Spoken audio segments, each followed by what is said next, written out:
Capage TV. Capage TV. Au moni basango o balati basutano eza sacré baza basango te baye okota po ba en réalité monde etambola bongo. Ah. Ils ont battu musuba ba pasteur na bible na église mais baba pasteur te. OK. Baba nga kisi. OK. Ils ont battu musuba za pe na basutana basango baza basango te. Baza bokiltiste. OK. Ils ont mutu musuba kuté pe hôpital à docteur te. OK. Mais bakanga musuba lakisaki na moliera. Déjà zupe musala. Oh. Mais asa docteur te. Asala médecine tasala eloko te. Mais nakanisi na kaya ndeko Jakindala. Ezana bandeko belé bakoti na politique. Il faut baye baba biloko oyo. Na yebisaka yo yango. Omoni soko soko s'attaquer na moto aza élevé. Yé ako simba yote. Mais batu na ye bako boma yo. Moto aza élevé. Okoki ko attaquer système na ye. Eloko ya mabe ya sali. Mais ba s'attaquera na personne wana te. À la personne. Parce que ça n'a pas propos mususu. Bako kanga yo nango meza yote. Jakindala aza na intérêt au kendo boma ndeko wana te. Po ya ko manani. Mais ba audio asali otolandi wana ninga zoloba moi si j'ai mes éléments boyoza civil.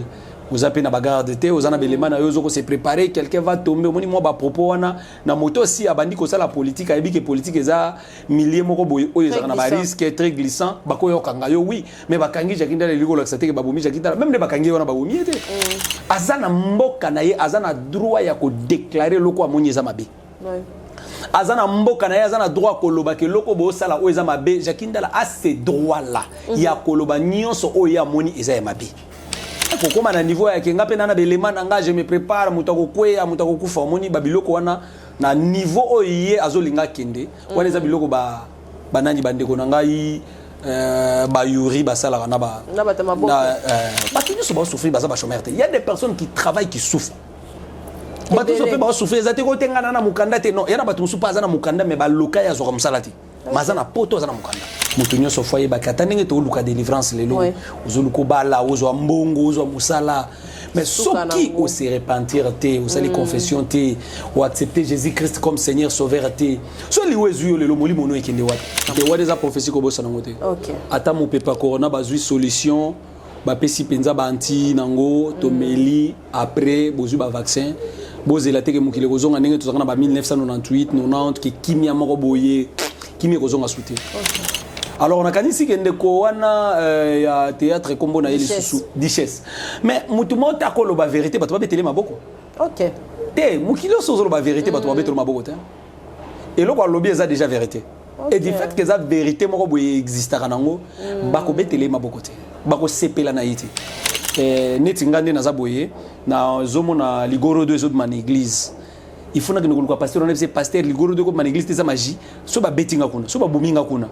Tengana ko sala émission na bisi bana na nzambe so mo ligoro de bimi na nzoto wa mutu eza magie mokolo wa liboso mokolo wa mibale mokolo wa misoto letombo evide zamba makambo ya minene yesu yo zambo yo zamba makambo ya kokamwa yesu yo akamusanga zambe ya efrata yesu yo zamba nyase. Bienvenue dans Capage Télévision. Merci Nabala Nzambe Nyonso. Bapé sera vraiment tant na bango pona kolanda biso, boza partout dans le monde bolanda biso. Bopé sera biso vraiment tant Nzambe ya pambola biso, pe mabota na biso. Nzambe ya pambola bakambi ya mboka, Nzambe ya pambola ba diaspora, Nzambe ya pambola bato nyonso pena bazaka na biso elongo pona ko réaliser ba émission oyo pona ba émission na biso etambola pona ba émission biso ezala bien. Toza pe na basali na Nzambe batika biso te de temps à autre tozalaka toujours na bango tokendaka te vraiment liboso parce que tozamna basali na Nzambe batika biso mapoko pe basambelaka pona biso. En tout cas merci na papa Marcus, prophète Marcus Efrata oyo banda toza kaka na ye bobaki ndenge ni papa zomona na te akoni na mwa ba délestage balobi soki ozali mosali na Nzambe ezali kaka Bible te ba business pe makambo susu ezalaka surtout na Congo oyo mpo ozala vraiment respecté il faut ozala pene eloko mosusu osalaka hors église mpo sino te bakomona kaka soki olati mbonga mabonza. En tout cas merci na baoyo nyonso bazotala biso merci na mwana elaka HPR de ndenge azali kolatisa na bapartenaire nyonso baza na biso tozo ba sport publicitaire na biso epi tokozonga nsima baoyo nyonso balingi balata babasket ya bien olingi olata bien na Turquie HPR doza wana osali commande kasi boutique la jaquette tabango nyonso baza wana mpona kohabille biso tozo basport publicitaire na biso mpe tozonga mpe tocontinue na émission na biso ya lelo. ONG Avenir pour tous toujours na likanisi ya kosunga bacongolais baangolais ya diaspora oyo bavandi na pays étranger bayeli biso service ya import na export ozali na kolila yo ezwami na mboka RDC Angola to mpe Congo Brazzaville ekoki kokoma na mboka États-Unis na facilité nyonso mpe na mikolo mikie tokende na lombango na ONG Avenir pour tous. Nos adresses de Kinshasa tozali na commune ya Lemba na rond-point super avenue Lunguvu numéro 1 et bongo na Angola tozwami na Ojawenda juste na Casa Dubai et bongo po na likambo etali kolia okoki kosombela libota oyo ezwami na mboka RDC Angola biloko ya kolia nyonso oyo etekamaka na bamboka oyo totangi ndakisa lokola saki ya fufu carton ya soso pe saki ya loso na yango ONG Avenir pour tous ekokende ko livrer biloko wana na adresse oyo kotinda ya destination ya biloko na yo. Pour plus de précision tokende na www.easycashinternational.com tope na www.avenirpourtouscongo.com na bongo okokuta boutique Easy Cash International okosomba biloko nyonso oyo etekamaka na mboka ya baafricain kasi na mboka ya États-Unis na bongo oklike osélectionne osali commande na yo otie na panier mbala moko kaka en ligne opase na paiement PayPal, carte Visa pe Mastercard osilisi kofuta ONG Avenir pour tous et ko livrer commande na yo na ba ville nyonso ya mboka États-Unis. Pona Congo Kinshasa pe Angola, livraison ezali rapide. www.avenirpourtouscongo.org. Okukuta note technique au créer compte na yo pona ko sala transfert na ba mboka lokola RDC, Angola. Après ko créer compte na yo, o se connecter, o tie ba info na yo, o tie pe ba info ya bénéficiaire. Après, o passer na paiement toujours en ligne. Pour plus d'informations, Bengana plus 1 85 98 88 45 43. Topé plus 243 90 67 11 067. Topé na plus 243 81 37 47 535. Et bongo pona ko retirer mbongo na yo na Angola, okokuta biso na Ojawenda, Casa Dubai, to na Kalemba de, pe na bisika nyonso na Angola. Na Kinshasa, tozali na commune ya Lemba, avenue Lunguvu, numéro 1, juste na rond-point super. Cabinet de santé nationale puissante chez Dr Cathy Munga. Comme mon sœur Cathy Munga, nazali naturothérapeute, nazali kosunga bandeko bazali na bokono ndenge na ndenge au moyen de plantes naturelles. Bandeko bazana ba problème ya ba hémorroïdes interne tout comme externe, infection urinaire, prostate, azoospermie, obota ezalité, rhumatisme, nerf sciatique, gouttes, règles douloureuses, glaucome, vision floue, motopathie intense, sinusite. Awa nazana kati ya laboratoire. Ah ndebisika na séchaka ba plante, banzete, ba makasa ya ndenge na ndenge, dépôt nanga yango yo esika na salaka ba formule na ba solution nanga. Merci na équipe mobimba ya maison chez Cathy, en particulier Joyce Bolaba. Tozali bongo na commune ya Ngaliema, quartier Kinsuka Pêcheur, avenue Maïndombe, numéro 99. Référence carrière Kari Grèce. Le biko na bino et sengo na biso. Nyonso bato nyonso na Capage télévision na ba émission na nyonso. Bomona nde na ngengaka, nde na bima kitoko, nde na zala kitoko. Jeanette R aye bokela ba page na nyonso. Bo commander ba perruque nyonso bolingi nde na za perruque. Mais aka lokwa plante. Olingi plante ezali, olingi perruque ezali. Yemoka sala ba perruque kitoko. Très très professionnel à Paris, mais atindara partout aux en Afrique, aux en Europe, aux en Amérique. Jeanette R aza partout pour la perruque nae. Bolingi ba tissage ya kitoko. Jeanette R azali. Bolingi ba perruque ya kitoko. Bomona couleur ya kabelo.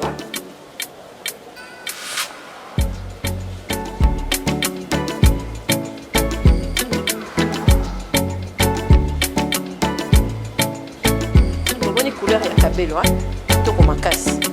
Bomoni pe on a défilé na mo kitoko makasi. Jeanette R très formidable. Numéro est dans la simple. Au bien que Jeanette Sumbu de ma part, aux huiles au commandé. Boucle. Merci en tout cas pour la sport publicitaire. Wana merci. Dabino nyonso bozo landa biso bozo la biso nyonso to sala ngoposa boye la biso et puis na koloba na bato nyonso balinga Capage TV botala ka ba partenaire pour grâce na bango de bo sepela mama kapashi ba plateau ya bien ozali kolata bien oza bien bo sepela biso botala mama katika pesa TV baza wana service traiteur en tout cas batunios baza wana merci na Alain Boika wana mpaka na biso aocha biso pe maboko merci na papa Dior batunios tozana prophète Marcus Efrata bonjour et bienvenue papa. Bonjour, ça fait longtemps bonjour maman Cynthia toza malamu Zamba bateli biso oui ça va nangolo na ekimi ezali. Ça fait beaucoup de temps que tozali na ba prière omoni surtout que ko bimana biso mingi zaka soki message moko très important ezali tolinga na biso ma mingi te vraiment lorsque message moko est très important pour na bana na Nzambe tozanga raté toza toujours na kati ya ba prière mais ngana bimo moké ozomona quand même que ba jeune ezoli ya biso quand même nzoto mais ça va vraiment merci bon feedback troisième vague hein? Est-ce que vraiment bah qu'il c'est ça ce qui s'est passé bien ndenge vous avez qui liboso to ezaka ka problème il y a écart pena nombre te bah qu'il toujours s'est passé bien mais distanciation toujours et puis bah mesure barrière tozo bundanango bongo enfin que bah to bazala quand même protégé mais plus c'est l'Éternel qui nous protège. Il y a un moment où on néglige prière exatée. Bah qu'il toujours les bien.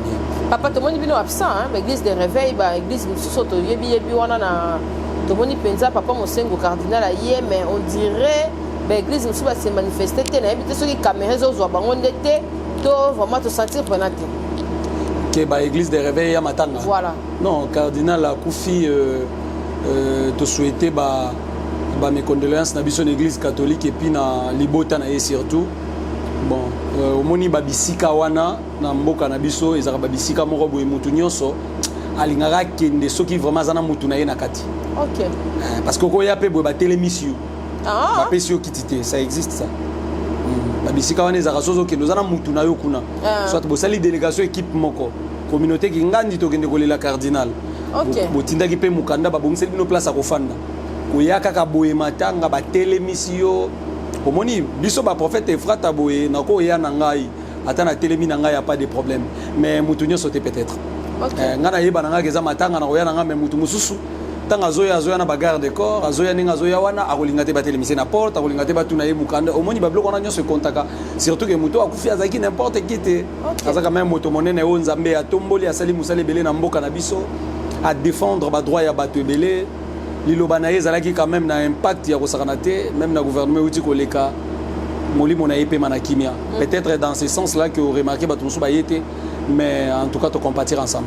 OK donc voilà qui peut ba avec mususu ya mbongwana to mona ki bato ya Greco balati bilamba penza on dirait bango pe bazali basango mais bato ya Greco lexine bato ya frappe lokola ba frapper bango bata Greco ande bata Greco bata Greco donc basango ya Greco bakoti na palais du peuple et puis si pesa kitoko te na to mona ki wana to que homme de Dieu ko lobani bon nakanisi balati pe na basutani wana ezaka vraiment sacré omoni basango o balati basutani eza sacré baza basango te baye okota po ba en réalité monde etambola bongo ils bato musu baba pasteur na bible na église mais baba pasteur te OK baba ngaka kisi OK ils bato musu baza pe na basutani na basango baza basango te baza bokiltiste en tout cas eloko moni wana monde vraiment etambola bongo OK ils mutu musu okute pe na hôpital à docteur te OK mais bakanga musu balakisaki na molière déjà zupe musala mais asa docteur te asala médecine tasala eloko te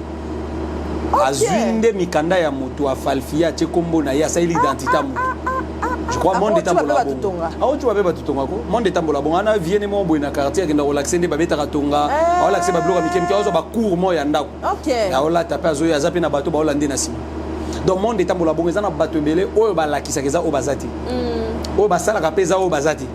C'est ça le monde. Donc il y a un moment même dans mon Nzambe, même dans les choses de Dieu, il faut que moi dans Nzamba soit toujours temps que yo Nzambe pour s'engager dans la communauté moko, na se makolo pasteur moko, na se makolo apôtre moko, faut vraiment le koyo Nzambe a lobela yo si réellement la personne là aza oyazo laksana bato. Amen. Il y a trop de loups. Tala vraiment balati penza baba. Balati baba Nzamba la wana penza ba e ba koti pe ozomona. Voilà donc il faut qu'on soit toujours prudent. OK. Merci papa, toujours qui est vraiment bien mollo et tout le monde y a arrestation. Il y a Jacqueline Dalla qui vraiment plusieurs fois babandaki kobenda ye mpenza matoi mwa mingi mais lelo tomoni 3 ans ya prison et puis 2 ans ya service pénal. En tout cas toyebi te soki makambo oyo toyokaki na bavoice toi que homme de Dieu base mpe ezalaka vraiment important mpona motu azali kotombwama. toyebi te baconseil mpe bato oyo mpe bazotombwama fo azalaka mpe na baconseiller mpo eloko ya bongo déjà en tout cas esalaki bien te koyoka voice wana toyoka nano voice jo aotiela biso epuis atieli biso photo ya Jackie Ndala tokozonga mpo tozwa sikoyo opinion na yo par rapport yango tolanda epuis tozonga si. Bonjour la famille, c'est votre frère Jackie Ndala. L'ultime combat a déjà commencé. J'ai reçu des menaces de partout, des menaces de mort, des gars de l'UDPS. Je suis du Kasaï, je ne suis pas obligé d'être de l'UDPS.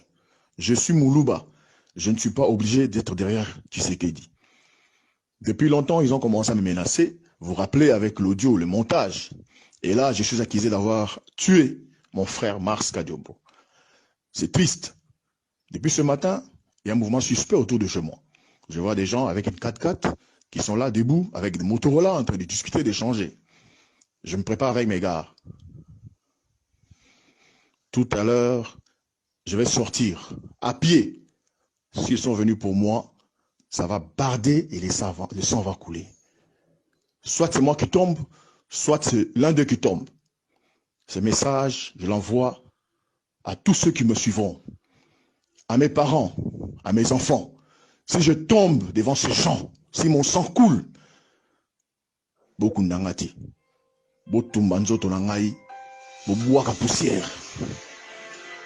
Je ne me laisserai jamais intimider. Ça, non. Je fais cet audio à tout le monde. Le combat est un combat politique. Si les gens veulent la violence, je m'y engage tout de suite.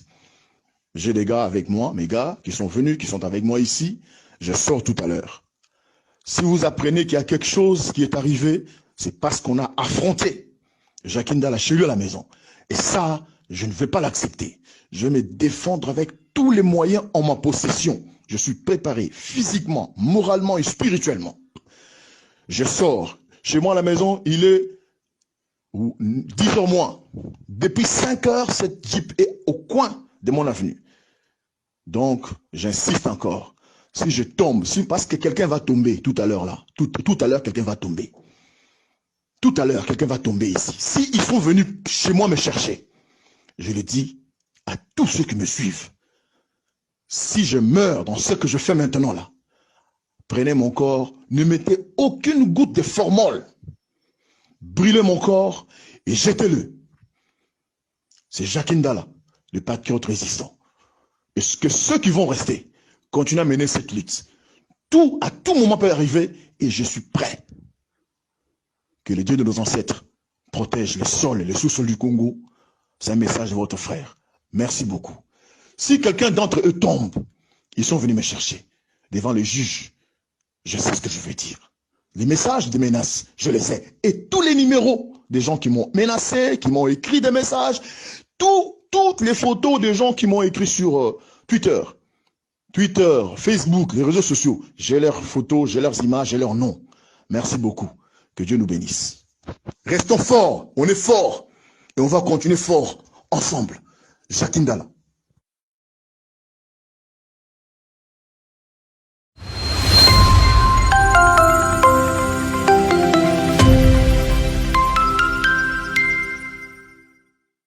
Merci en tout cas à la réalisation à Joe Mystique pour le montage wana il s'allie bien. Papa, réaction par rapport à voice wana et puis réaction par rapport à mort ya Kadiombo. Est-ce que mort normal naturel na kisasa ou ekoki kozala te ce que ozali mutu moko yebana comment kaka ke balie mutu poison batindi mutu boy na boy en tant que homme de Dieu kolo bani pour na nyonso mibale wana. Bon, na kanisi que liwa ezalaka. Mutu nyonso na sena moya wa okufa. Biso nyonso ezana mokolo moko poto okende. Ndele totambola chaque jour tolekara likola liwa na biso. Tolekara pe jour na yo liwa. Yekoza les alaka les 27 mais chaque fois les 27 oye baraté que les 27 wana ndeko za jour na yo okende. Vraiment. Mala musupe les 27 wana ekuta kopela mon ambiance. Moye baraté que za jour na yo oye kotika na muto abana na yo que jour mama na biso akufaka. Muto akokufa ezaka te babomi liwa ezalaka na. mais nakanisi na kaya ndeko Jakindala ezana bandeko belé bakoti na politique il faut baye baba biloko oyo na yebisaka yo yango tango na monaki ndeko mona otanga suko mbote pour na polémique abandé ko critiquer pasteur moko boye bazo sa ele émission na yebisaka na loba ngone émission tozalaki na yo je crois na 2019 que au moni soko s'attaquer na moto aza élevé yé ako simba yote mais batu na ye bako boma yo moto aza élevé okoki ko attaquer système na ye eloko ya mabe ya sali mais ba s'attaquer na personne wana te à la personne parce que derrière cette personne yana batu mususu ya ko tinda bango te ba boma yo batu mususu bako boma. Lorsque Jean-Baptiste Azo Téléma pour nous reprocher Mokonzi aux Umwasi Andeko na yo et Pekisami Ozomona mais Hérode ayebaki que Jean-Baptiste Azana Nzambe ako simba Jean-Baptiste était il craignait Dieu ayebaki que mutu wana za vraiment serviteur de Dieu mais la femme là qui ndeko s'est préparée à préparer moi na ya bini maman na senga nini senga mutu Jean-Baptiste roi zaki na choisi mais roi ayebaki que Jean-Baptiste Azana Nzambe ako simba Jean-Baptiste était na koloba bilo musu na télévision il faut zana ba conseiller. OK. Na ba politique, na ba passion, il faut mutu zana ba conseiller, il faut mutu za quand même na bateau yo. C'est un conseil moi je donne. Oza na ONG na yo, oza na mamna yo zo sala, oza na élévation mo nzamba zo mema yo. Zana ba conseiller, zana bateau yo ko tuna. Likamona na sala ko bomo ni conséquences ko zala nini. Parce que zana ba propos mususu ba ko kanga yo na ngo meza yo te. Jakindala azana intérêt yo kendo boma ndeko wana te po ya ko manani. Ça n'engage que moi ce que j'ai dit. Je ne vois pas ce qui est fois Bomaye, Jakinda la fois Bomaye. Je ne vois pas Nini Oya Linga gagner après que Boma Jakinda, après que Boma Kadio. Je ne vois pas. Azo à quoi empêcher Jakinda la nani. Donc mais bah propos musuta ngozolo bango faut ça la très attention. Les ambilo mususu ba bagolo ba le quoi ya lo ba bongo. Azaki na ba intention. Voilà. Yango monita ngozo mitia na misu ya batu. Olingolo beloko moko boye. Zala quand même va conseiller bateau va expliquer que loko les a bien mais sur lobby en autant la conséquence mon sous. Voilà c'est un peu ça mais je pense que va condamner 2 ans et puis 2 ans et puis bon 3 ans en réalité 3 ans mais ça a 2 ans de servitude. Alors na katina yango je pense que oyo ba reprocher eza mobeko ya mboka que azai ko koloba ba propos moko boyo elingi tombola haine tribal babiloko ebele. Je crois que tant on a tongo a remarqué ki kenda kuna yeba mouvement ya mabe ezali bato baye po bakanga ezaki moment moko malamu pona ye ya koluka pe ko benga la police a pene na ye ya koluka pe ko benga ba avocat na ye mais ba audio asali otolandi wana ninga zoloba moi si j'ai mes éléments boyo za civil vous appelez na bagarre de thé, vous en avez les mains, vous se préparer, quelqu'un va tomber, au moins ba propos wana na moto aussi abandi ko ça la politique, a que politique eza milliers moko boy o yeza na ba risque très glissant, ba ko yo kanga yo oui, mais ba kangi jakinda le ligo laxate ke babomi jakinda, même les ba kangi wana babomi ete. Azana mboka na ye, azana droit ya ko déclarer loko amoni eza mabe.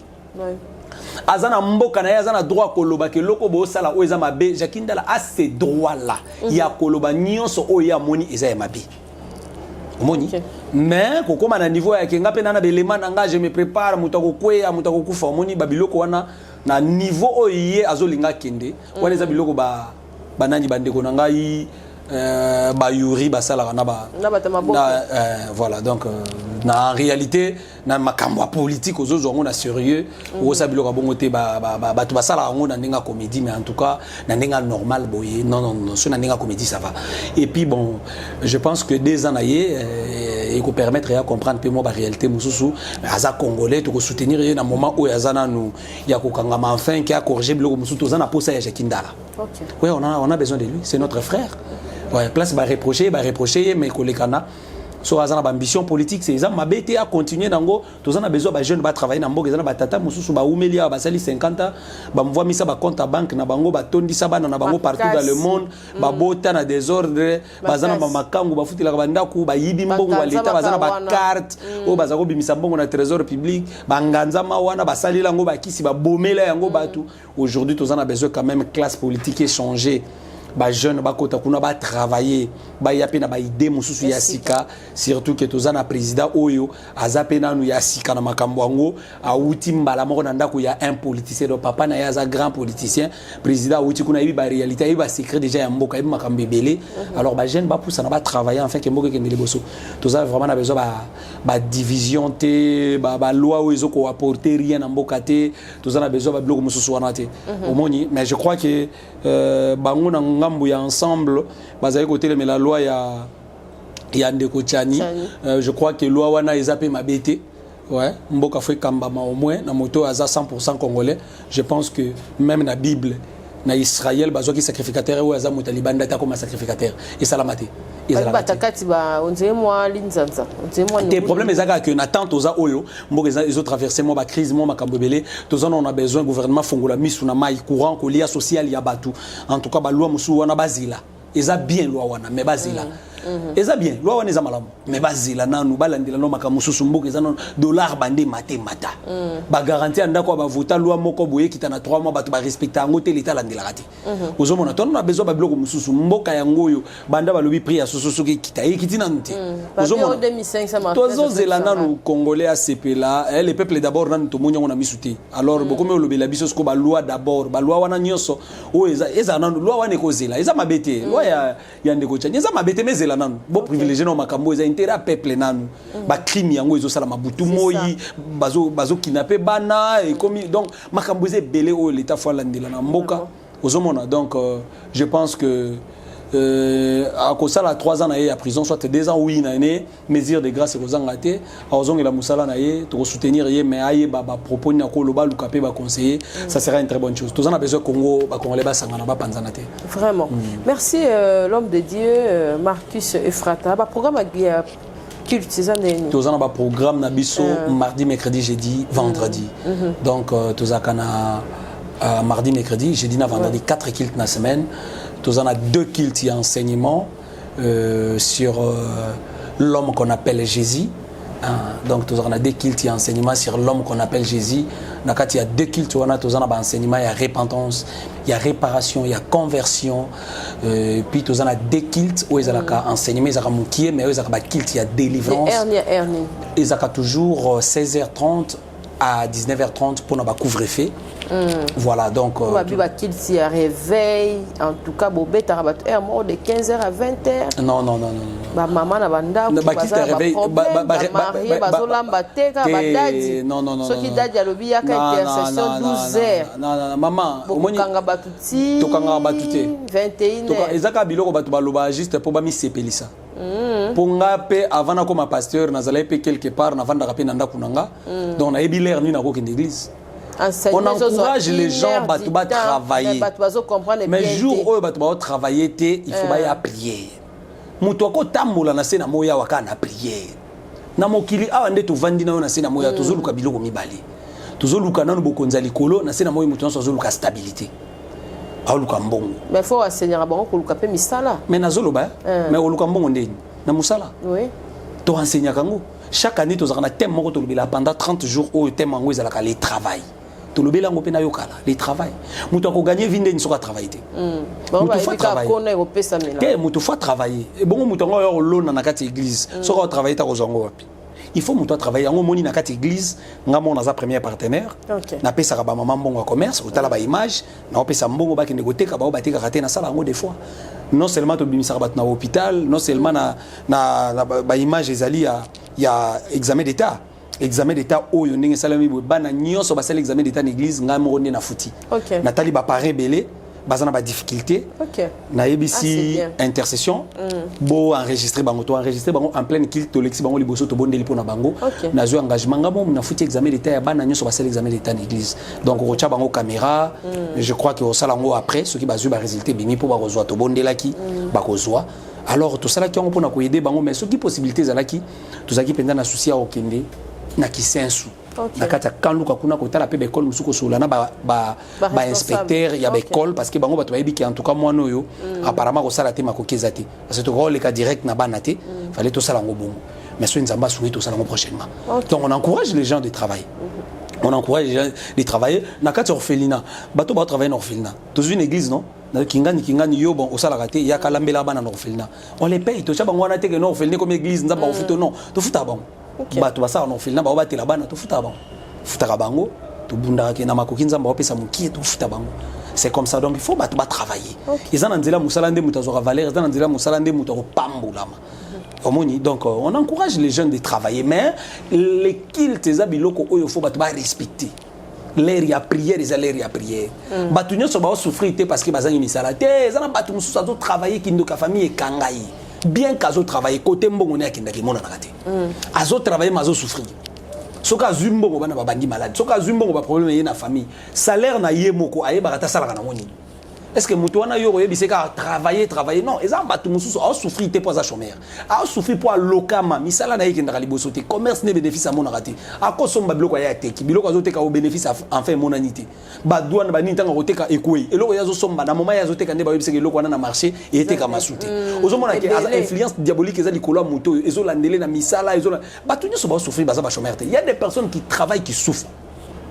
Bato sope ba souffrir zate ko tengana na mukanda te non yana bato musupa azana mukanda me ba loka ya zo musalati mazana poto azana mukanda kindo ki ba yebi pe kazana mukanda siko foko landela makamna ya zo sala esimbati akotsa ba dossier ba zoki na musalati ko sala boy musala malongi mona nakati aja mutu zo pusa na komi na moment fois la stable mutu wana zaka na besoin te ka sala quoi que ce soit mutu wana zana besoin ya prière azwa délivrance enfin misala na efumba donc la prière ezelo ko faisa na première place na vie ya mutu mais pe za contrôler na air.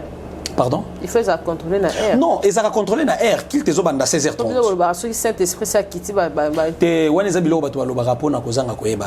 Ko lo ba na ba tout en tout cas. Saint-Esprit te sur prédication bandi. Mais le Saint-Esprit et Kambaba Salanza, mais la Bible dit l'esprit des prophètes est soumis aux prophètes.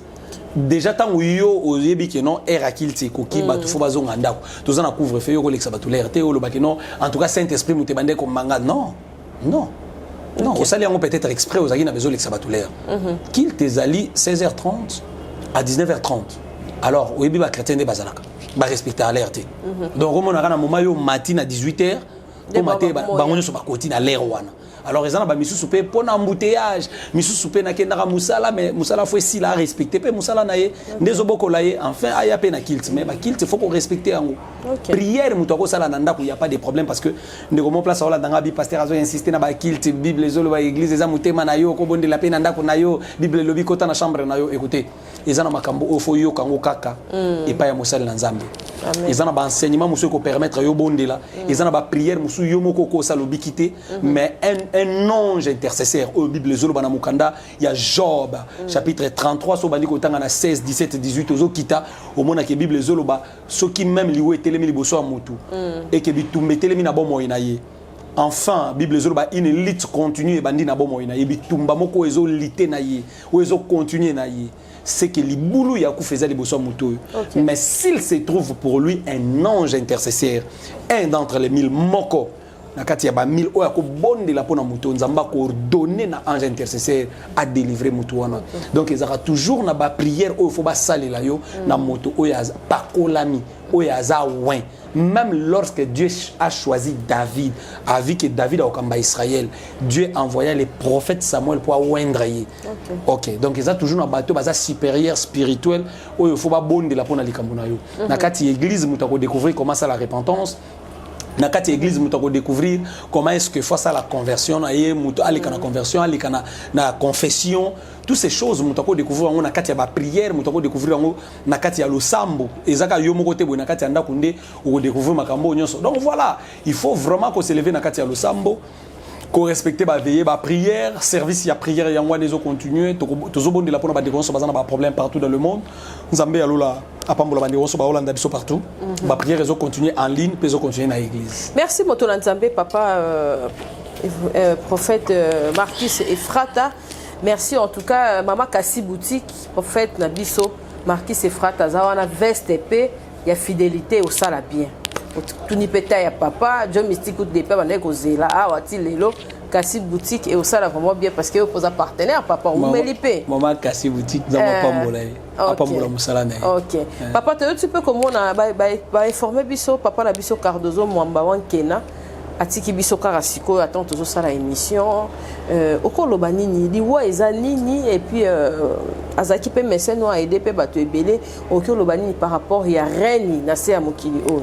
Je crois que na mokili oyo toyaka libela te nauti koloba no sikoyo ke totambolaka vraiment na journée na biso ya liwa chaque jour tolekaka yango vraiment molimo ya papa Cardozo Mwambe pe mana kimia. Je vois encore un homme de Dieu que je connais, basé ko bonde la mingi souvent ensemble, étant on a kinaye, ouais, Nathan Mosala nzambe on a été pembe nanga, je voyais comment est-ce que bazaro bonde la bango mi balé. En tout cas moli mon aépé mana kimia, eza douleur pour na libota, pour na bana, pour na famille. Vraiment. Nzambe a consolé vraiment libota wana. Et je sais que c'est une personne qui a aidé Batobele. Nzambe a consolé Libota. Liwa ezali maman, liwa ezalaka ndenge to tambola na sena moyi awa. Mutunyo so foyer bakata ndenge to luka délivrance lelo. Ozoluko bala, ozo mbongo, ozo musala. Mais soki o se repentir te, o sali confession te, o accepter Jésus-Christ comme Seigneur Sauveur te. So liwa ezuyo lelo moli mono ekende wapi. En entendant que ozo sambela ka pona libala. Ozo bongisa comportement na yote. Ozo sambela ka pozo mbongo, pozo musala. Vie à péché au tikité. Vie à koboma batu ya koyina batu kobokela batu maladie, jalousie aux otikate. Yesu ataye le loté. Soki molimo na yo, nzambe azwi yango lelo. To bitumba famille na yo bomi yo. To liwa ya mokilo elongoli yo. Molimo no ekende wapi? Vraiment. Yango ni mutu nyoso fa banda ko se préparer tanga zo mana tongo ebaki. Nena maboy, peut-être pe na zonga te. Ndeto bimaka boy na tongo batebele bazonga te. Ya Kinshasa kutu, kalezaki soko bimi ozongi te oke morgue mais avant ba kundo ba kozwa cercueil ba betisi tour na ndako elali wana na tongo ba ke kunda. Mais ya lelo soko bimi ozongi te ozonga suti. Donc ba kozoka na morgue mba moko etatolo. Mbala moko etatola esili. Ozomona. Donc ba negoso ba kolanda biso. Baliwa nyoso ezokomela biso ndeko kadumba kei mama na biso chako lelo papa Cardozo Mwamba kei. Nous devons nous repentir tout le kanzambe na ndenga solo ba pasteur ba prophète ba sali nzambe ba musicien ba ndeko nanga ya théâtre ba zebele ba ndeko nyonso moma ya kopesa Yesu motema na yo molimo na yo kotambola ko banga nzambe yango momoko abandonner mibali ya batu yango momoko tika biloko ya batu yango momoko abandonner vie ya péché yango momoko tika vie ya basi ya batu frère yango momoko boya kosimba biloko abatu momango yango tango zo pema nano. Merci l'homme de Dieu par rapport à tomoni to fandi pe na ndenge ya comédie ya bato ya ba comédien oza homme de Dieu otala rapé moi internet on ndenge kindara comment na ndeko Duchesse aye pena lobi ke ngape malgré na salaka yango mais Sodome Gomorrhe comme na kati ya milliers na biso ya théâtre photo tika yango po ezali mabe mwana muke ya jeune garçon robimana maman mukolo robimana jeune garçon ya mwana muke et puis si désordre et pona nini lobi ba secret na biso et pona nini kolo ba nini comme conseil na bato nyos bazolanda biso zaka na théâtre te mais partout te na kanisi ke lego ebisa kinga peke kimia na ndenge corona ata corona leki kimia ko kota suki na mokili te wadeza prophétie ko bosa na ngote OK ata mopepa corona bazui solution ba pesi penza ba anti nango to meli après bozu ba vaccin bozela teke mokile kozonga ndenge tozanga ba 1998 90 ki kimia moko boye kimia kozonga souté to bandi ko to komi dans attendre la fin o soki corona ka eleki pa vague ya maladie musu ko yana ko mususu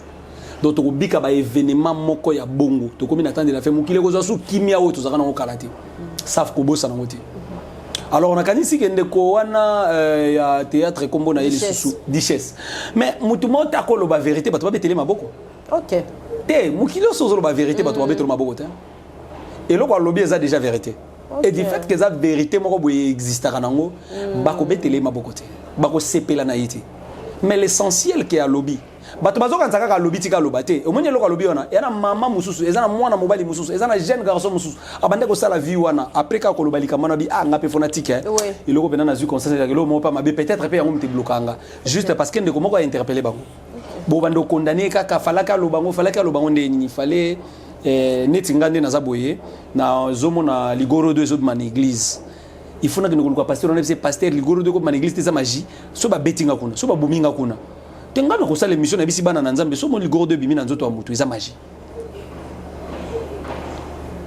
omoni yo yebsanga te non pasteur wana bino bo bandi ba guerre entre bino il faut que ndeko luka muninga na yo qui vous a dit kaza muninga nanga po loko sala DG za bibliquité omoni donc ndeko wana a interpellé baninga na sodomie o ekoti na makambo ya yebi. OK ami bimisi pe santé abi ayebi ango asala ayebi a interpeller bango. Je crois que fallait qu'il quand même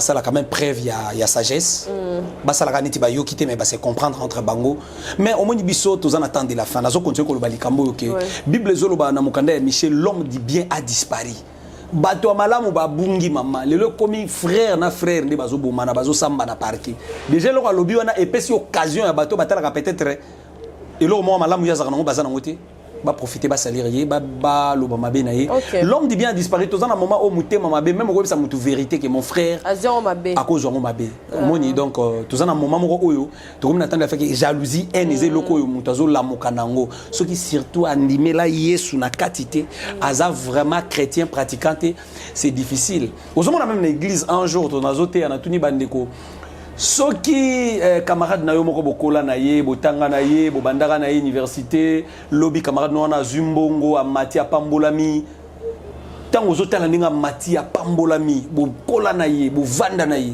yo na mutema yoka ndeni yoki pa na église bato so ba répondre en tout cas na mutema na yoka rapasi mais c'est ça maintenant la sorcellerie pourquoi parce que ya mati yo mo yoka pasi OK na tuna yango na ba croisade bato ba répondre bongo oui ozana camarade na yo bokola kinaye abali azumbongo ozotala ya matia komi na mituka na mutema yoka ka ndenge nini na croisade bato bazong selinga na mutema to yoka ka pasi c'est ça maintenant la sorcellerie comment est-ce que yo camarade na matia pa mbolo ndeko yo sko bandi yoka parce que nous na raison nini yo ndeko tu fausse pelo ba kitana camarade na place akomi nzamba pamboli nga pe nzamba un jour akopambolanga en même temps mutu wana akomi pe classe exemple à suivre donc il temps otala ye enfin les opesa yo pe oye ba ke nonga pe so na tamboli bien so pe na nzambi pas na oyanga pas voilà OK c'est un peu ça merci prophète Marquis Efrata tomoni bato ebele bazobela tomoni papa na biso o azalaki na théâtre ya Moyembe gauche pe gravement malade na mona ekutu papa na wiso wale sakina ekuna na mona zo simba makolo zo sambela tomoni place au kendaki ya mwana oyo ya muki azalaki bien mais ezosenga ba opération balandela noko isangani na comprendre ipe des formations yango te papa muto kendaki kuna okoloba nini pona yango tozwa nanu élément wana total nanu ndenge nyezali cœur sensible balobaka kanga misu mpe kima mwa mopanzi mpo baimage oso koza motu ya makasi te okoka otala te totala yango no epuis to revenir juste na plateau na biso papa apesa biso explication foma ndenge ye moto azalaki kuna epuis sos ezali makasi toyebi ke mama Olive Lembe moto azwaki charge nango me na minute oyo toyebi te azaka rapport komi na centre nganda on dirait toyebi te tozwa nano epuis tozonga mpo tolobela yango na nsima motema na ngai napesi na yo bomoi na ngai napesi na yo libota na ngai napesi na yo yeso yo sambe na ngai yeso yo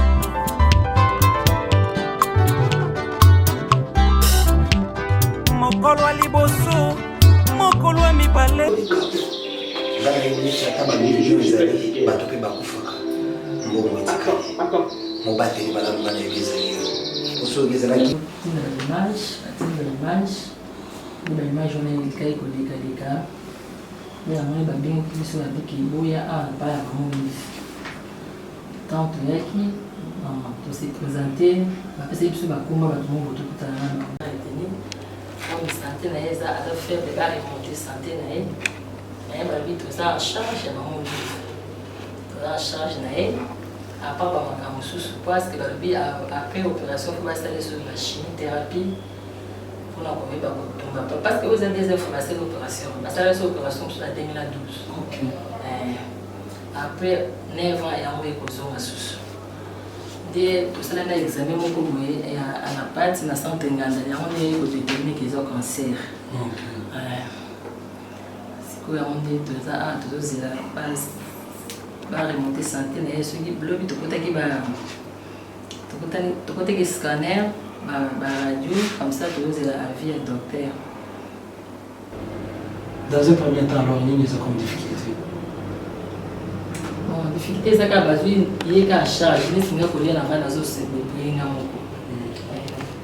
et puis, c'est que on est en dehors, il y a fatigue. En dehors, il y a charge, maman, il y a na bamai wana tu makila na yo esopa na malheureusement molili elongo lekola libota kolela elongo lekola libota travers cette prière olamona yo ekota mpe limonisi na kombo na Jésus Kristo amen.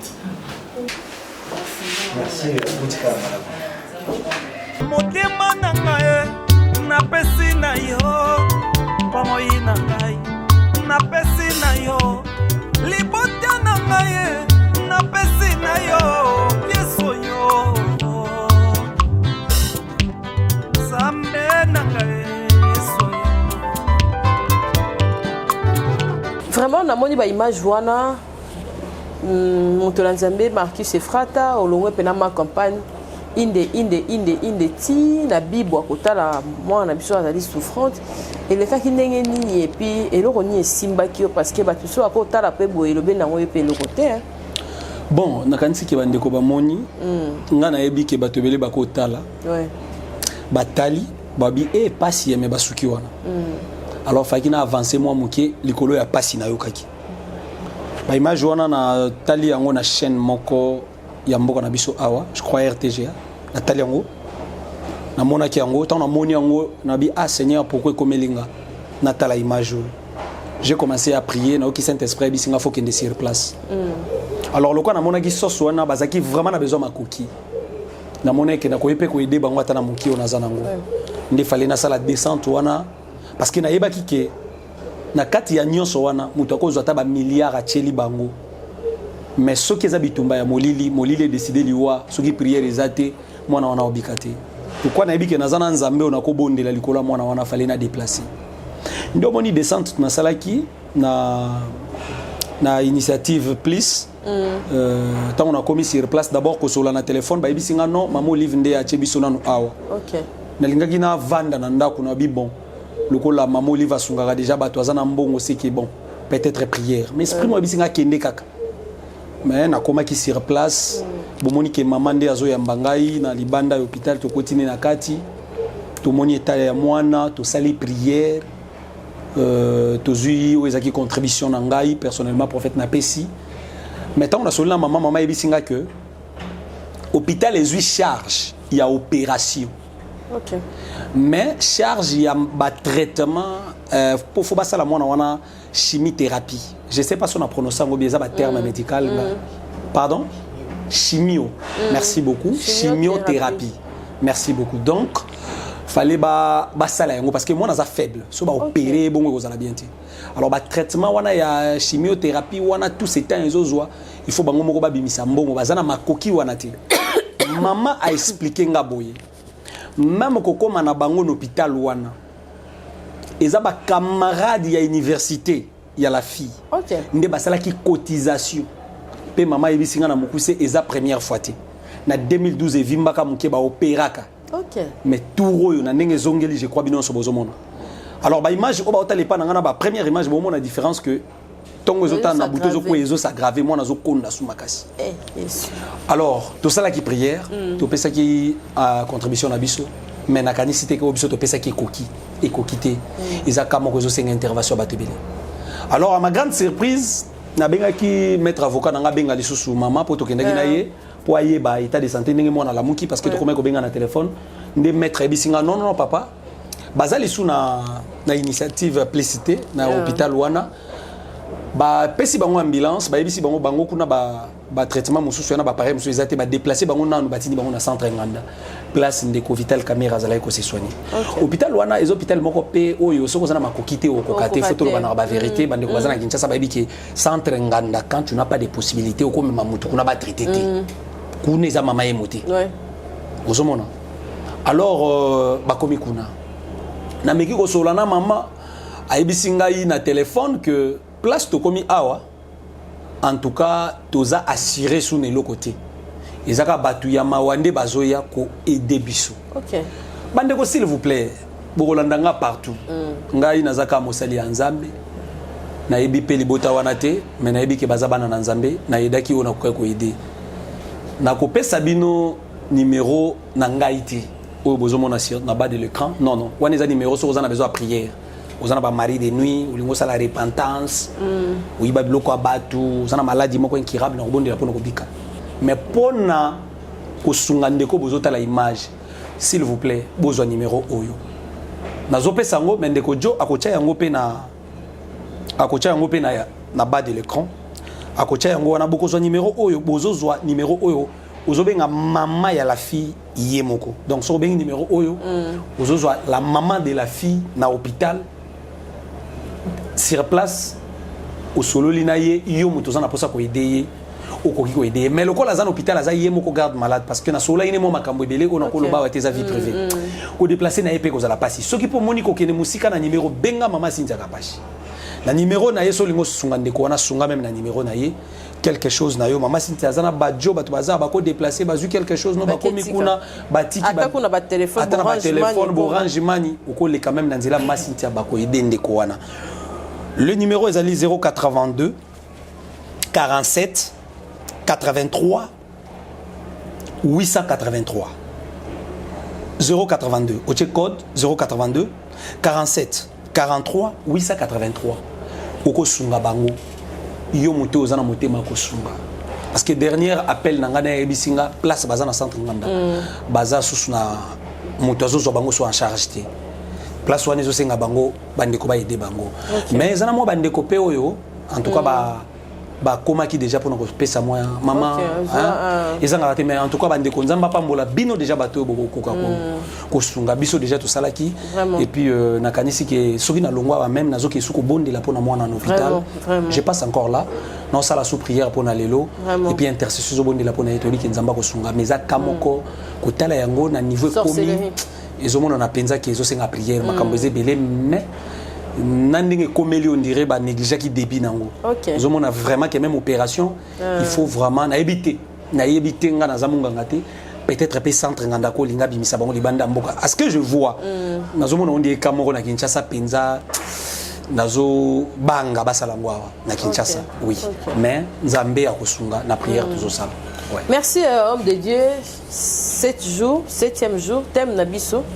7 jours de repos. 7 jours de ouais, voilà. Et puis ndenge nini mutu akoki kozwa délivrance et puis ndenge nini okoyeba ke maladie oyo botutu oyo mabe oyo liwa oyo eyeli na nzela ya malédiction. OK. Nakanisi d'abord que olobi ndenge nini mutu akozwa délivrance et puis ndenge nini mutu akoyeba ke pas sur malédiction. Voilà. Bon, mutu akoyeba réellement ke pas sur dans malédiction. Aussi par rapport à Itamboli naï. Et ça n'a pas malédiction au mutazune Itamboli naï. Mais ça n'a pas malédiction au mutakuti na famille. Et ça n'a pas malédiction au famille. Et ça n'engue bilozol banajon chapitre 9 verset 1er. Jésus vit en passant un homme aveugle de naissance, les disciples le firent cette question.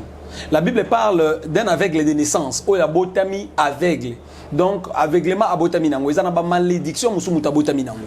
Ils ont pas problème, musu muta botami nango. Kuti yango na famille ke bana basi babala kate, bana mibali batanga classe, bazora mbongo me bakufaka babola, bana mibali babala kate, bazana problème moko boyeza. Parce que tikala koyeba ke ata ou accepter Jésus-Christ comme Seigneur et Sauveur.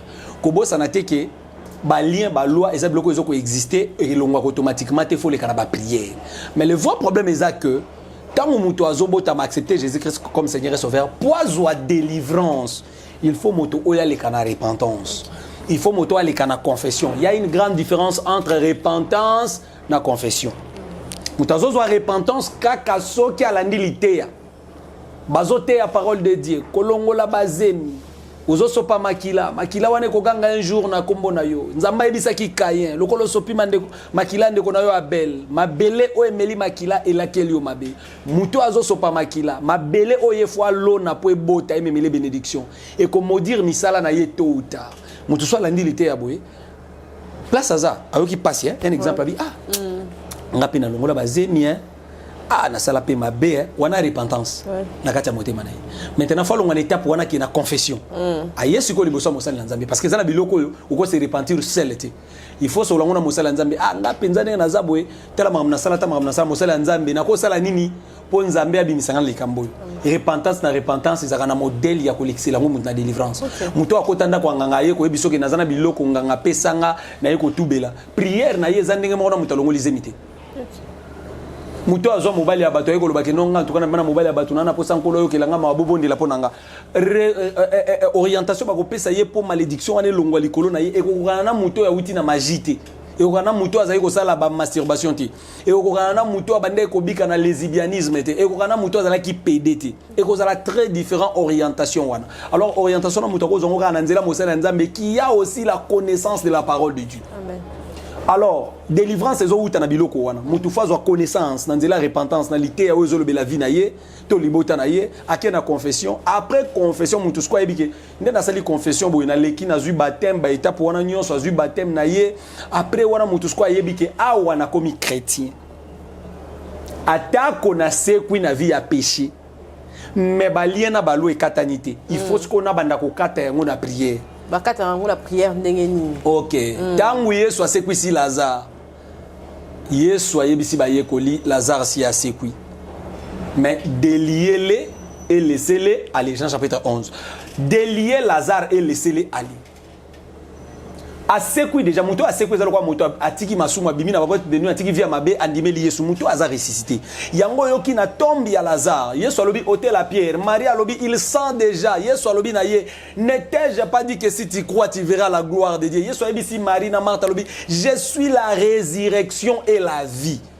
Yesu asali lo mo bondira changeango. Abi je suis la résurrection et la vie. Fala lo ba je suis la vie et la résurrection parce que muto azaka on a vie akufi après asekwi. Mais Yesu abi te je suis la résurrection avant vie. Je suis la résurrection et la vie. Pourquoi la résurrection est avant la vie? Cela veut dire que une fois muto azana vie a péché, c'est que muto azana kokufa. So ka abandonner vie à péché, l'équipe na repentance, accepter Jésus muto a biki résurrection. Aza ressuscité maintenant des morts parce que le péché c'est la mort. Maintenant une fois muto azui siko yo asali repentance, azui résurrection na ye asekui yeso azolo banini. Je suis la résurrection et la vie. Maintenant après la résurrection faut vivre siko yeso apesa yo vie. Vie wana ezaka ya okende na royaume d'ici-té. Vie wana pesa na sena moya oza lisika kolala. Oza pe na musala, oza pe na possibilité ko tangiso ya yobana. Ato tongi ba immeuble té, oza quand même en bonne santé. Kombo yeso epeso quand même bonne santé. Amen. Ils ont bon de la vie na yo zaka kisi soko meliki si to la kate. Il faut les canaux de délivrance. On a vie à monter kangami. On a problème que au moni il y a pas de condamnation. Il n'y a plus de condamnation pour ceux qui sont à Christ dans le sens que après résurrection on a pas condamné au que yo iba yo kota banda ko non, il n'y a plus de condamnation ba ko condamné au mais la délivrance c'est ce qu'il faut banda ko duka. Ya moni Yesu akuti mama moko na temple. Jésus enseignait dans une des synagogues, là se trouvait une femme possédée. Quand la Bible nous parle de possession, cela veut dire que la femme était dominée par un esprit. Bambou les belé maman on a nyoko makiye soit telle maman abisi femme tu es délivrée de ton infirmité. Donc ils ont battu mon problème ils étaient ils sont écouté maman wapi na temple. Abonde la kachaka bofrande mais azaki possédé d'un esprit la Bible dit qu'il a rendu infirme. Donc ils ont battu belé azobonde là. Mais c'est un esprit des autres qui imposé maladie likolo na yeto blocage na vie na ye ils ont benganelé ba relation à cause na promesse moko bien relation moko bien azo profiter na yango te même ba relation monaka oyo mama Cynthia c'est une grande bénédiction nzamba pesa yo ba relation ya bato baza élevé. Vraiment. C'est une grande bénédiction. Voilà kama on nga na Kinshasa wa okota même na restaurant ozolia na yo Mamsoupe politicien moi avant de na pas Zolia mais au moins ba jeune musuba vendre kuna ba critiquer longa kuna Zolia mbongo na biso ya Congo. Écoutez, peut-être ka ko kota na restaurant na nzamba zaki na besoin kutana mutu wana. Ouais. Pourquoi il y a bonjour excellence, pesanga carte de visite na yo papa, j'ai besoin de te parler. Bino batu bo luka misala. OK pas un jour excellence ngai comme na ngeza ka musala. Tinanga te sika mobwe. Akoyi ko aider yo aussi ka posa ndeko na été. Mais parce que nzamba linga beaucoup tana mutu wana. Alors, même ma relation, Ezaka bénédiction en Zambé, c'est Dieu qui a fait que le cœur, l'âme de Jonathan puisse s'attacher à l'âme de David. C'est ce que la Bible dit. L'âme de Jonathan s'attacha à l'âme de David. Donc, comment on a fait Goliath Kokoué, Jonathan Fandi Atalabi, et Narma Tatana, tu as un général, Bakoki Goliath, c'était moi, mon balou à Koki Goliath. Mon balou à Zapambati, derrière lui, c'est caché un Dieu. Ami à Jonathan, il s'attachait à David. Jonathan, comme il s'appelle à David, jusqu'au jour où Jonathan, le manteau naïe, à l'atissi David. Donc, il y a la passation de pouvoir et Saoul et Moroté Jonathan. Jonathan ne savait pas que manteau et prince n'a pas c'est comme ça que David est venu régner après Saoul. Okay. Donc, la relation, c'est une grande bénédiction. Ça même Zambé na prière, fongole la relation. Oui, ils ont raté. Ils ont raté. Alors, na kaya kotu na ngai mutoko e bandenge ni maintenant que problème na yeza malédiction des bloqués. Bien outil telle place dans mutu tel. OK. d'abord ko uta telle place dans mutu tel waneza on a bengaka na benga un scanner. OK. Et tant que ça mutu azana ba problème makasi azozwa solution te na lekisaki na scanner. Faut na lekisa na prophétie to lukato yeba est-ce que za yé ba boti na yé to eza mutu alibanda. Omoni mais tant que tu vas dans une église, attaquer na sida ndenge ba témoignage to landina yo na tindela ko ba audio mususu na kotindela yo bandeko ba biki na ba maladie incurable. Tant que tu vas na ba prière bongo to tika mutu so bondela nanu. Ye moko zo bondela nanu. Mais tant que luka musala nzambe ke papa likambo e umeli, c'est là où tozo kende na prophétie poto yeba pourquoi umeli azo bondela nini zo sala ke likambo e umela. OK. Ozomona. Alors na kati ba prophétie to azo découvrir que mutu mususu ba loki ete yenda yiba biloko bato. Ozomona ezala kwa ndeko moko lukanga za na ba problème to bandi ko bondela to na ko luka na ko te ba service moko de délivrance banda ko gêner makasi nga pena banda ko gêner pone nzamba bisinga stop yebisa ya tubela. OK. To na benge na bise nzamba lobi otubela nazomona ba bien malaki likolo na yo biloko ya batu na maboko na yo. Nda expliquer nga bino papa to bande ko kende banzela ba Congo nazala ki vraiment gérant entreprise moko munene tant to kende ko charger ce ko biloko c'est to charger ce ko biloko patron lobi o charger 300 cartons. On a 350 y a batu nanga. Alors on a comprendre que parmi bato on a kuta babande ko yiba ba on so babande ko kufa na ninga na bande obela na ya donc yepé patron réclamer patron linga réclamer donc ti patron contrôler biloko te bango bakanza ke patron yebite ba yibaka oh patron tika na yende permettre azo kasko milimo na bango ke négocier la mbongo e bango ba yebite bato bele ba obika biloko. Vraiment. En tout cas, merci Ephrata. Prophète Marcus, Lelo, tu tiens au point A. Merci papa pour la parole et puis pour la directive. Oyoye libiso Lelo, prière et puis mot de la fin pour la émission Lelo pour te continuer na place Otosuki. Merci Nzambe Alola Pambola Bandiko Sobazola Ndabiso partout. Tous en service mon comme Makasi, na chiffre 7. Les chiffres 7, les chiffres du repos. La Bible dit l'Éternel s'est reposé le 7e jour, il bénit le 7e jour. Il sanctifia le 7e jour. Il y a un mot maté à repentance. Parce que chiffre 7 est à repoter. L'Éternel a sanctifié le 7e jour. Alors, 7e moment où ils ont déjà aussi là. Nous avons invité à la repentance et à la prière. Tous les bons là. Naomi a dit que chacun de vous trouve du repos dans la maison d'un mari. Et Mobali Alibala, Obiso Photos a repos, c'est Jésus-Christ de Nazareth. Alors, on a chiffre 7, on a prière, les autres salles, partout, les numéros sont affichés pour nos requêtes. Prophète Bobon de la Ponanga également, ce que nous avons de la Ponayo, Zoa Pétain, Kobon de la, ce qui Saint-Espoir qu'on veut créer, Kobengate.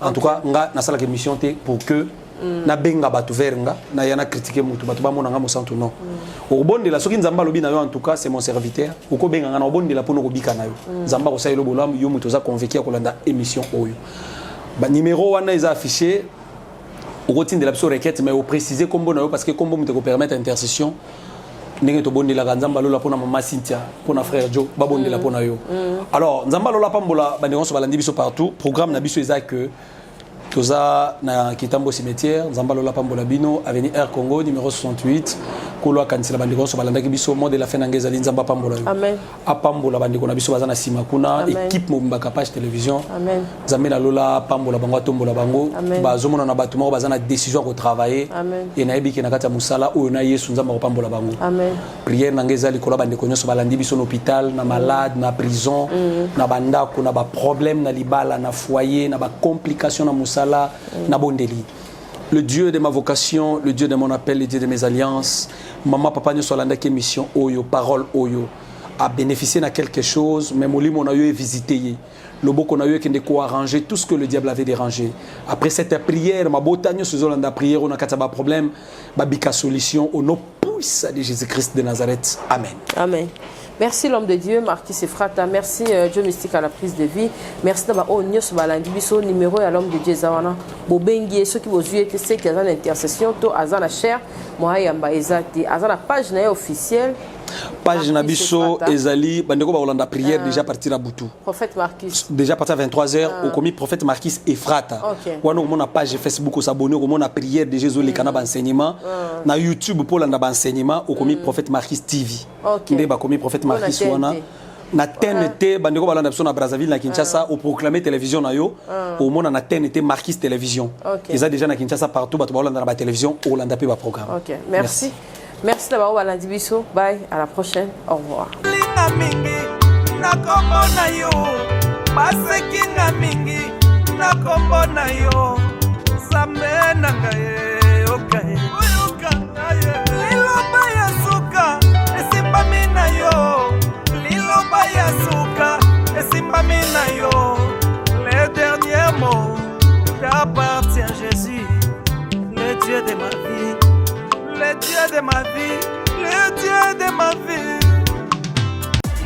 barrivage eyie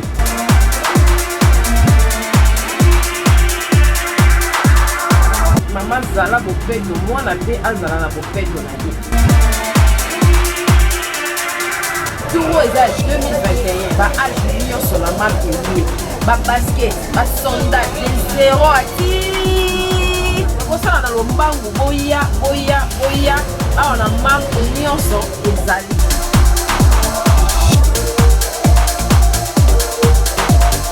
mama bomisa bana oyo ngonde lokasi ya parent manque eyebilo nyonso chez MAM pour une tenue tendance de saison qui donnera le ton à votre habillement.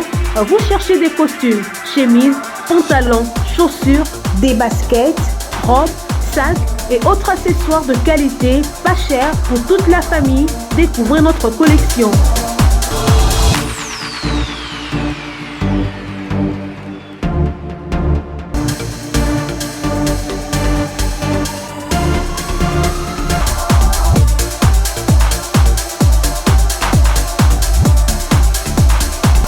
Notre adresse, avenue Kassavoubou, à Rekwado dans la commune de Ngaliema. Pour tout contact, appelez-nous au +243 81 07 58 832. +243 99 99 25 124.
Viens, Esprit de Dieu,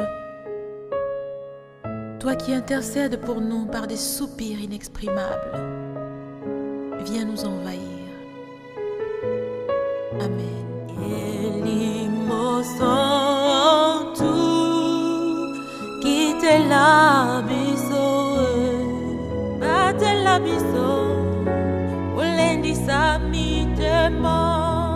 L'Esprit de Dieu est parmi nous. Il est parmi nous. Alléluia. Saint-Esprit. Souffle de Dieu. Souffle, Esprit de Dieu. Embrasse-nous. Au nom de Jésus.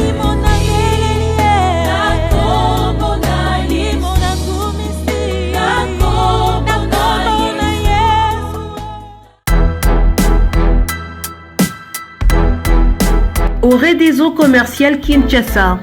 Oredeso est un complexe commercial qui dispose pour vous d'un flat hôtel ou mieux un sanctuaire tranquille, élégant et luxueux avec des chambres haut de gamme tout équipées où vous pouvez vous offrir un séjour confortable et relaxant.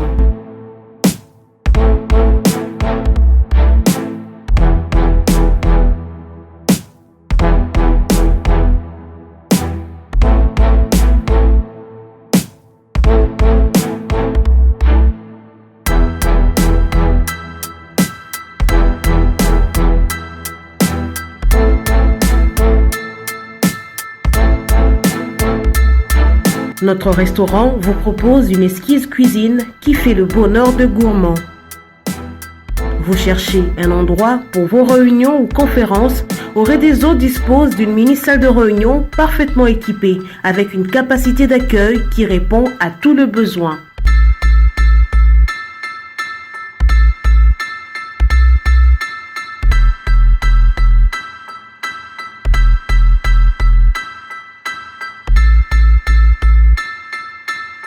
Au Réseau commercial Kinshasa, c'est aussi une boutique de vêtements sur mesure au prix du prêt-à-porter pour une élégance sans compromis.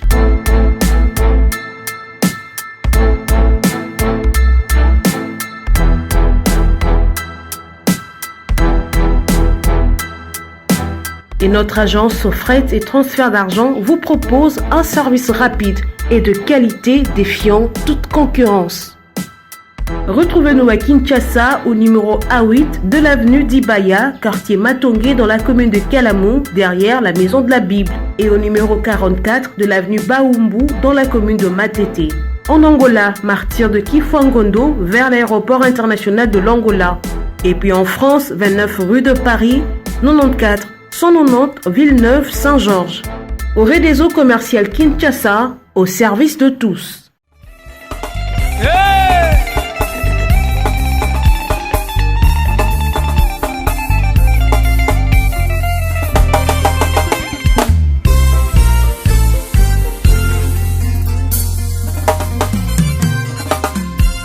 Zamba bibi singaye.